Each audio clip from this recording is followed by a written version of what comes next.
I'm a fourth-year computer science student specializing in networks. I have studied C, Java, Python, MATLAB, even assembly language. And I genuinely cannot code. Like, not I'm being modest, can't code, or I'm just rusty, can't code. I mean, if you sat me down right now and said, write me a functioning program from scratch, we would both be embarrassed by what comes out. 4 years, over 4 programming languages, and coding is just not my thing. And before you say it, no, it's not because I think AI is going to replace programmers, so why bother? I've heard that argument, and honestly, it's kind of a cope. That's not what this is. It's just genuinely not my thing. The same way some people take years of math and it never clicks into something they want to do with their life. The same way someone can study literature for 4 years and never want to write a novel.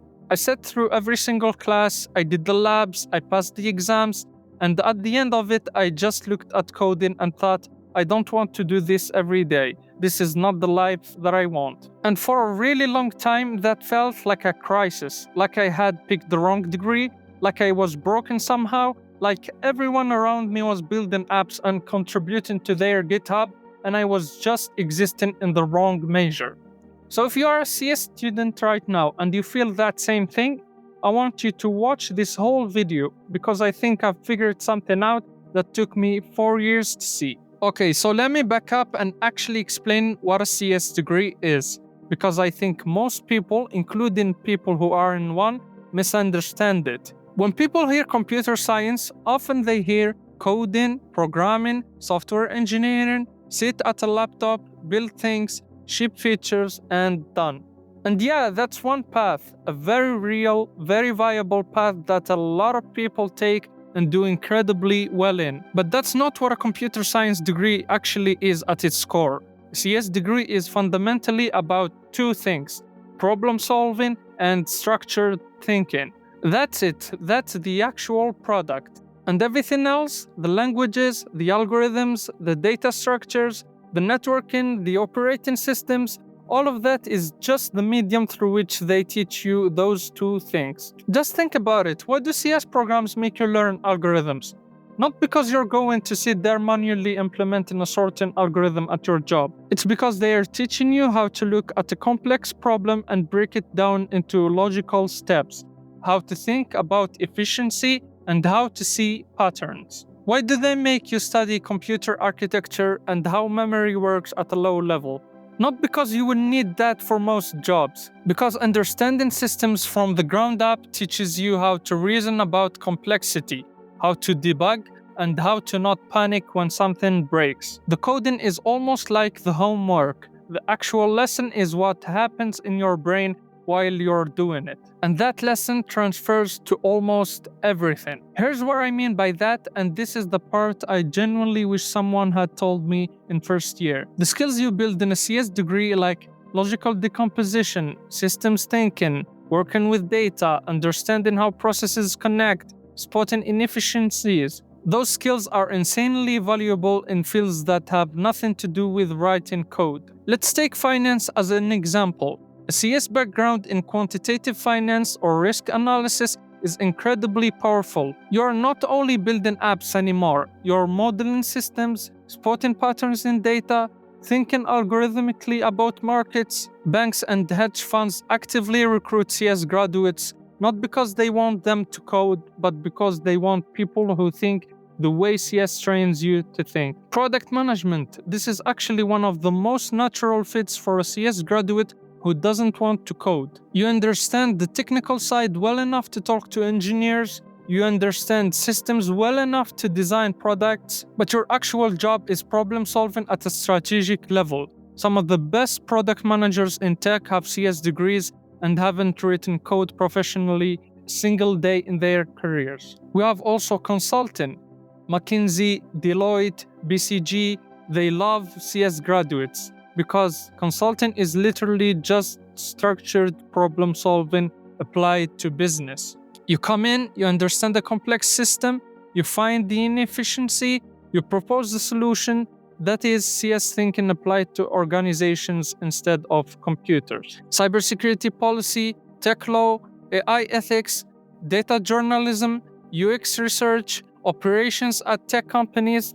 I could keep going. All of these fields are desperate for people who can bridge the technical world and the human world.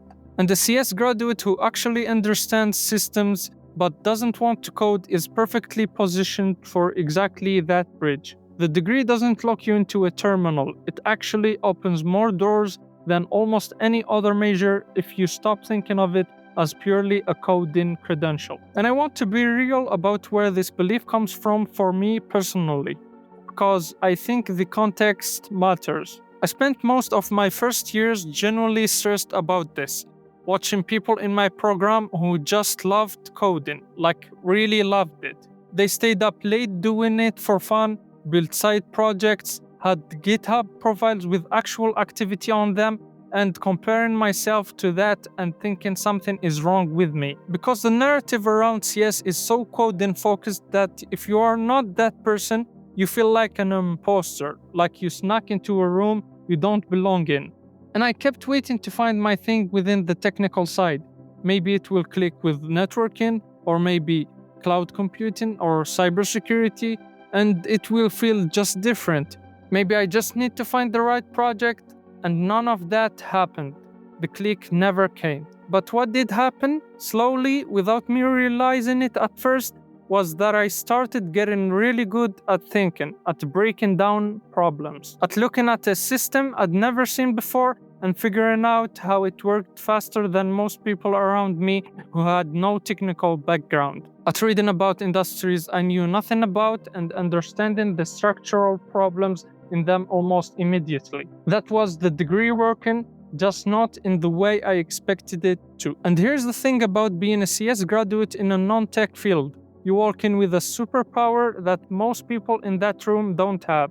Most people in finance, in consulting, in operations, in policy, they learn to think about problems in a linear narrative way, which is fine, but you learn to think in systems. You learn to think about inputs and outputs, about what happens when one part of a process fails, about how to optimize for efficiency at scale. That perspective is genuinely rare outside of tech, and it makes you incredibly effective, incredibly fast in almost any environment you step into.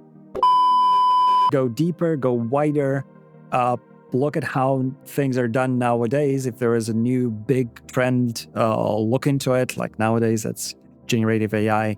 Look into that. It will help you stay up to date. It will help you be a better engineer.